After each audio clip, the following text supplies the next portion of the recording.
Hello विद्यार्थियों, हमने अपने पिछले वीडियो में रीतिकाल की कुछ प्रवृत्तियों पर चर्चा की है और उन प्रवृत्तियों को समझने के लिए हमने रीतिकाल के प्रतिपाद्य विषय को भी देखा था।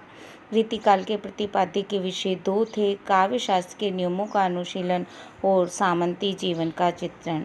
ये वह पिलर हैं जिनके आधार पर हम इनकी विशेषताओं का आकलन करते हैं। सबसे पहले हम जिस विशेषता को देखने जा रहे हैं वह है सामंती अभिरुचि। सामंती अभिरुचि अर्थात सामंतों की जो अभिरुचि है उसी का काव्य में वर्णन किया गया। इसकी विस्तृत चर्चा हम अपने पिछले वीडियो में कर चुके हैं। इसके साथ ही हमने जिन विषयों को देख लिया था वह है आचार्यत्व प्रदर्शन की भावना, श्रृंगारिकता और नारी सौंदर्य चित्रण। नारी सौंदर्य चित्रण के माध्यम से उन्होंने अपनी श्रृंगारिक भावना को अभिव्यक्त किया है। इसी कारण यहाँ नारी का जो रूप मिलता है वह समाज की एक इकाई के रूप में नहीं मिलता, वह केवल एक वस्तु के रूप में यहाँ चित्रित की गई है, जिसका विस्तृत वर्णन हम पिछले वीडियो में कर चुके हैं। आज उसकी अगली प्रवृत्ति के रूप में हम देखने जा रहे हैं, वह प्रवृत्ति है भक्ति एवं वैराग्य का मिश्रण। भक्ति एवं वैराग्य का क्या स्तर इस समय रहा यह एक अलग बात है, परंतु भक्ति एवं वैराग्य के इनकी चित्रण को भुलाया नहीं जा सकता। रीतिकाल में श्रृंगार के विशद विवेचन के साथ साथ भक्ति एवं वैराग्य संबंधी भावनाएं भी अभिव्यक्ति पाती हैं। वस्तुतः देखा जाए तो भक्ति संबंधी रचनाएं तो केवल परंपराओं का निर्वाह करने के लिए ही इन्होंने प्रस्तुत किए। भक्ति का जो स्वरूप हमें भक्ति काल के संत कवियों के अंतर्गत देखने को मिलता है उसका यहाँ पूर्णतः अभाव है। फिर भी कभी कभी ये कवि ईश्वर का स्मरण कर लिया करते हैं। रीतिकाल के प्रत्येक श्रृंगारिक कवि ने भक्ति संबंधी रचनाएं अवश्य प्रस्तुत की है। हम पहले भी कह चुके हैं कि उसका स्तर क्या है यह अलग बात है। इसलिए हमें लगता है संभवतः अतिशय श्रृंगारिकता से उनका मन जब ऊब जाता होगा तब धर्म और भक्ति की ओट में वे अपने धर्म भीरु मन को बहलाने का प्रयास करते होंगे। डॉक्टर नगेंद्र ने इस विषय में बहुत सुंदर बात की है। उन्होंने लिखा है, रीतिकालीन भक्ति एक ओर सामाजिक कवच है और दूसरी ओर मानसिक शरण भूमि जो इनकी रक्षा करती थी। वास्तव में देखा जाए तो भक्ति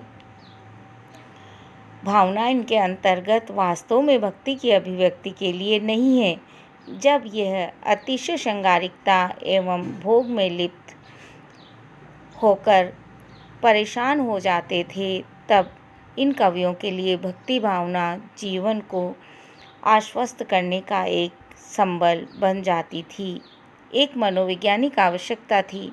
इसीलिए अवसर आने पर वे हरि या राधा को याद कर लिया करते थे, पर मन की जो भावना है वो भक्ति की नहीं, कहीं न कहीं श्रृंगार की ही अभिव्यक्त होती है।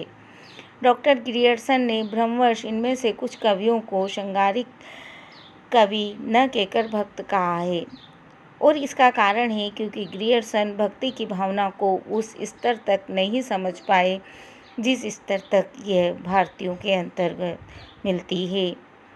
वास्तव में रीतियुग का कोई कवि भक्त नहीं कहला सकता। रसिकता एवं विलासिता में आखंड मग्न इन कवियों के लिए भक्ति तो केवल मात्र भाव सागर को पार करने का माध्यम थी।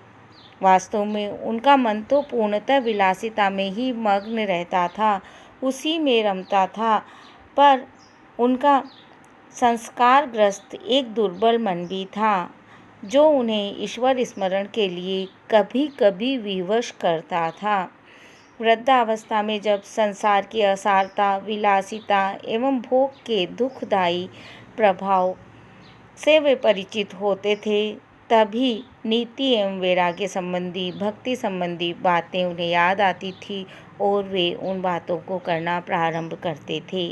नीति वैराग्य संबंधी अंशों में उन्होंने जीवन का निष्कर्ष प्रस्तुत किया है जिसे उन कवियों के दीर्घ जीवन के अनुभव से प्राप्त अनुभव कहा जा सकता है। वास्तव में इस तरह देखा जाए तो भक्ति भावना और वैराग्य की भावना उनके जीवन का कभी उद्देश्य नहीं रहा।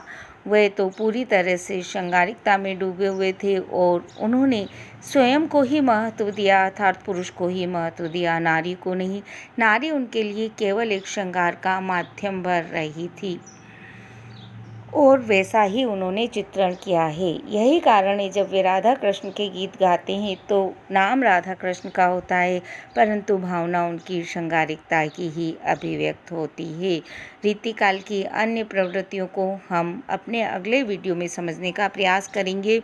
आप इस वीडियो को लाइक करें, शेयर करें और सब्सक्राइब भी अवश्य करें। धन्यवाद।